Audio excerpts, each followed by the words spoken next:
Mesdames et messieurs, bienvenue dans cette nouvelle vidéo. Nous allons parler de ce qui se passe autour de nous en Afrique. Dans la vie, il y a ce que les gens disent et ce qui constitue réellement la vérité. On entend souvent dire qu'il faut s'inspirer des aînés ou suivre l'exemple des devanciers dans l'administration. Cependant, certaines personnes renversent complètement cette logique. Ce sont des individus qui, quel que soit votre âge, votre expérience, forcent le respect par leur avance sur leur époque. Il y a beaucoup de personnes comme cela. Peut-être que vous en connaissez autour de vous. Mais dans cette vidéo, nous allons parler du capitaine Ibrahim Traoré.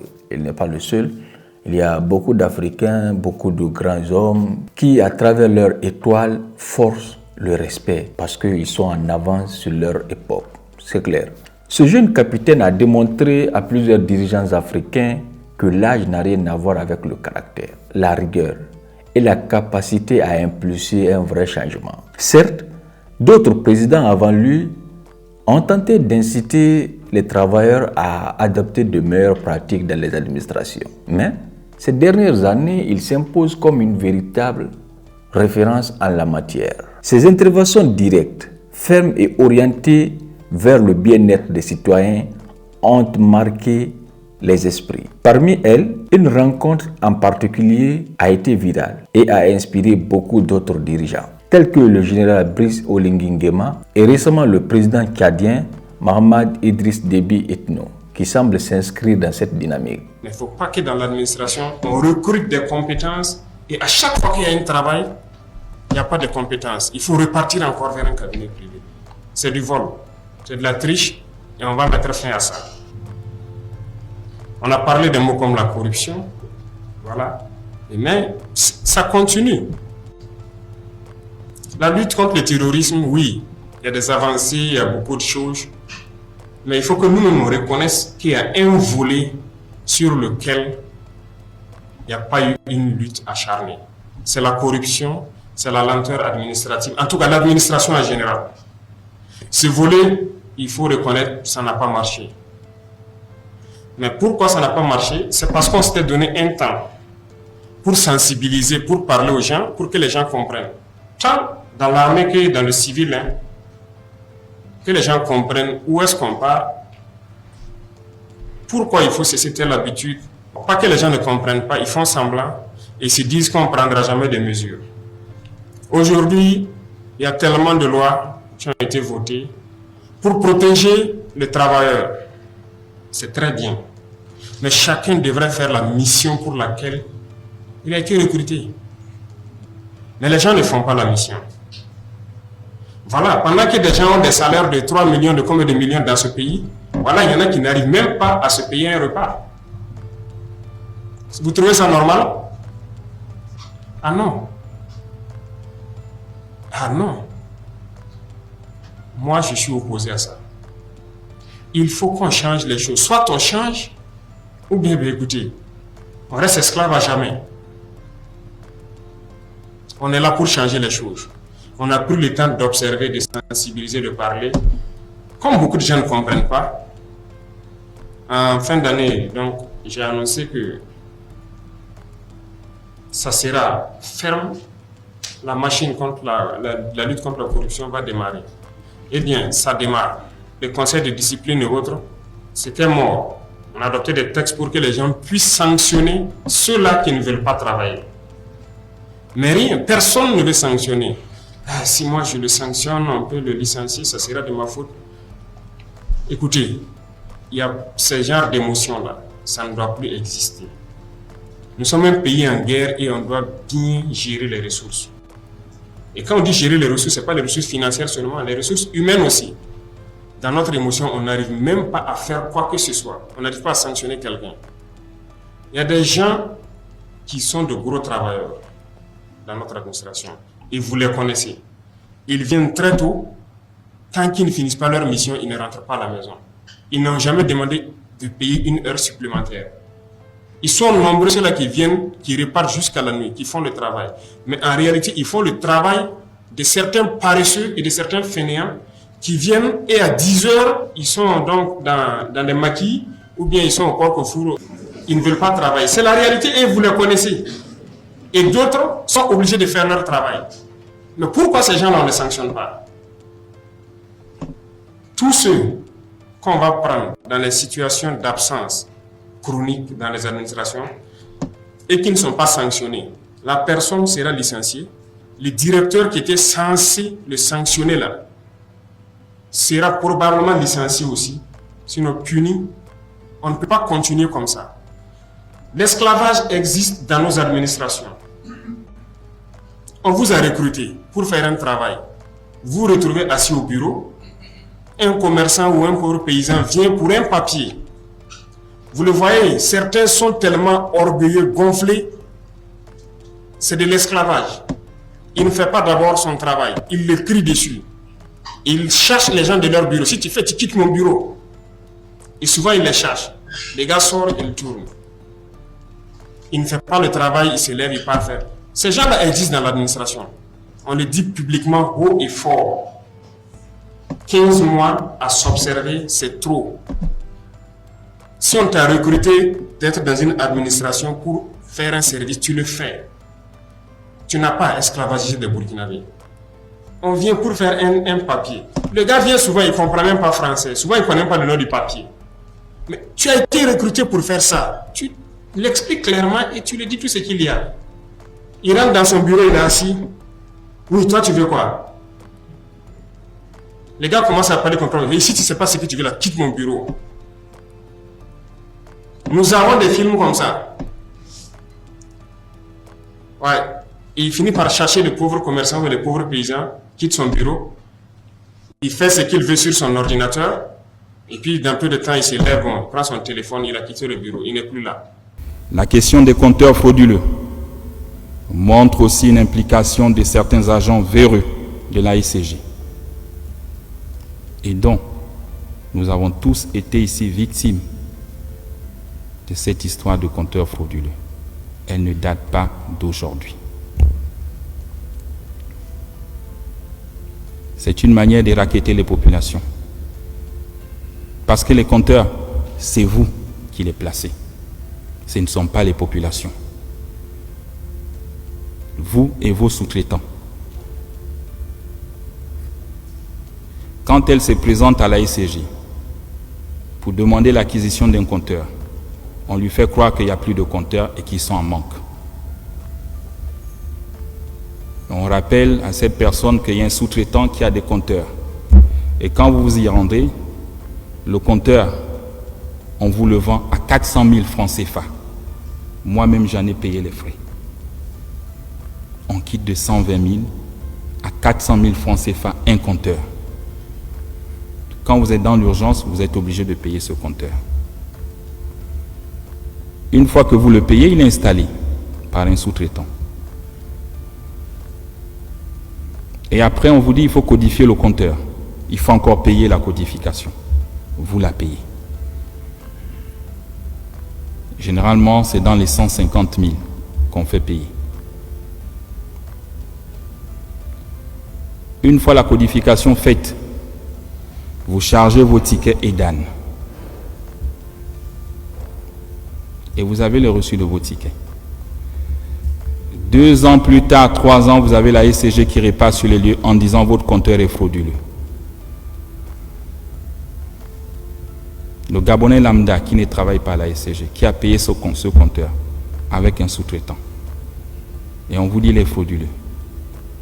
Et on vous colle des amendes de 1 500 000 à 2 millions. Je sais parce que j'en ai payé. Et ce qu'on vous demande toujours, payez et on va vous expliquer. Comment vous expliquer qu'un compteur frauduleux, où le client paye des tickets EDAN et qu'il les charge, et on vient vous dire le compteur n'est pas reconnu à la AICJ. C'est vous qui êtes à l'origine. Et comme on se connaît tous, quand on s'aventure pour demander aux frères, aux sœurs qui travaillent à la AICJ, on vous fait comprendre que non, parce qu'ils ont changé un nouveau système. Et comme il faut rattraper les recettes, et ça arrive toujours en fin d'année, la AICJ est déficitaire, il faut rattraper les recettes pour payer les fournisseurs.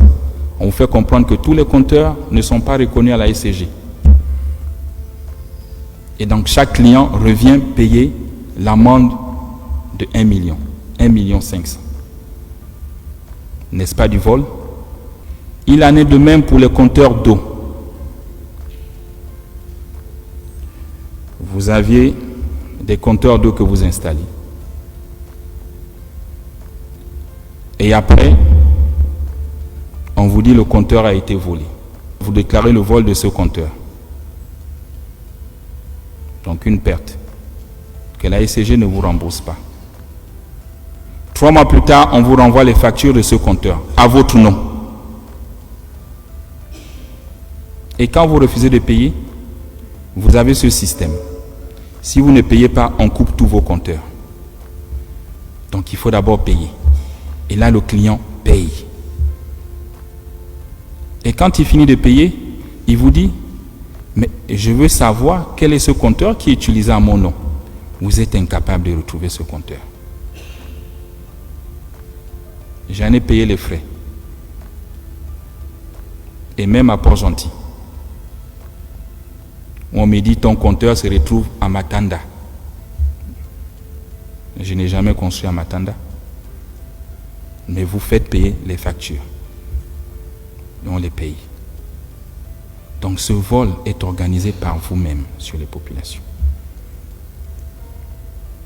Les clients n'ont pas d'eau dans leur ménage. Quand on ouvre le robinet, c'est juste de l'air qui sort.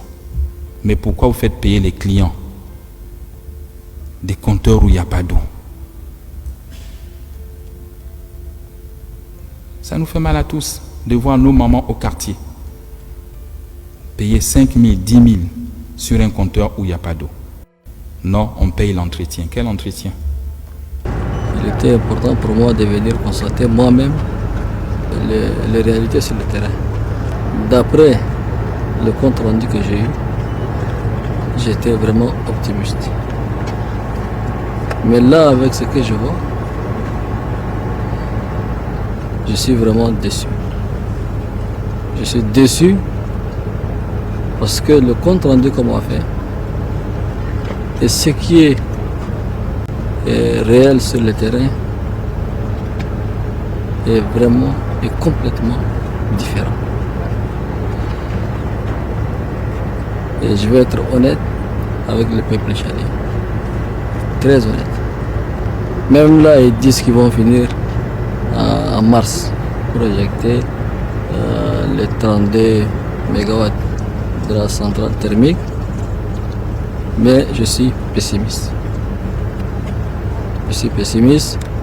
Donc c'est pour ça d'ailleurs que j'instruis le ministre de l'énergie et le DG de la SNU. Vous prenez vos responsabilités. Vous prenez vos responsabilités. Je ne veux plus de fausses informations. Je ne veux plus de faux rapports. Rester au bureau, faire des faux rapports, nous envoyer des faux rapports, faire des réunions avec des chiffres qui ne correspondent pas à la réalité, ce n'est pas normal, monsieur le ministre. Quand on a fait la dernière fois la réunion, il était question qu'en février, la centrale normalement doit injecter l'électricité de 32 MW à N'Djamena. Mais là, ce que je vois, ce n'est pas le cas. Et ça, c'est pas normal. Et ça, c'est pas normal. Et c'est la même chose pour la route. J'ai fait 1 heure pour venir ici. 1 heure de temps. Un contrat qui a été signé il y a plus de 2 ans, je crois. On me dit que les travaux avancent et sur le terrain, j'ai pas vu de route bitumée. J'ai pas vu de route bitumée. En tant que GAG, aujourd'hui, j'ai vu et j'ai expérimenté. Et je comprends la souffrance des usagers tchadiens. J'interpelle ici le ministre de désenclavement et les ministres des Finances pour interpeller les entreprises.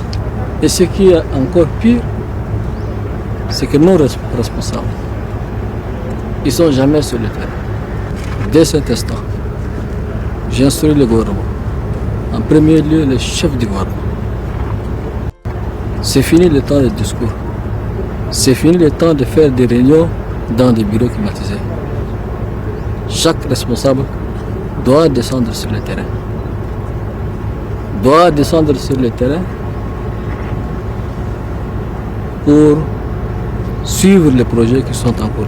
Parce que nous avons encore beaucoup de projets, que ce soit en énergie, que ce soit dans le domaine de l'accès à l'eau potable, que ce soit dans le domaine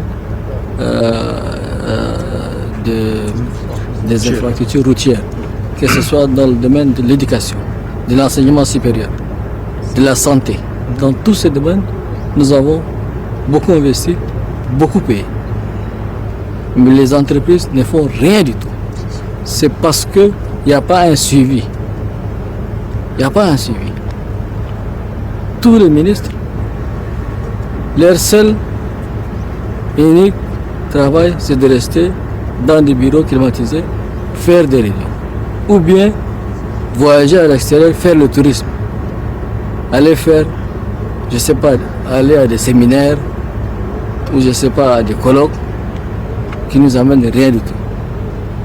Alors que tout cet argent qu'ils sont en train d'utiliser pour voyager à l'extérieur peut servir à changer beaucoup de choses.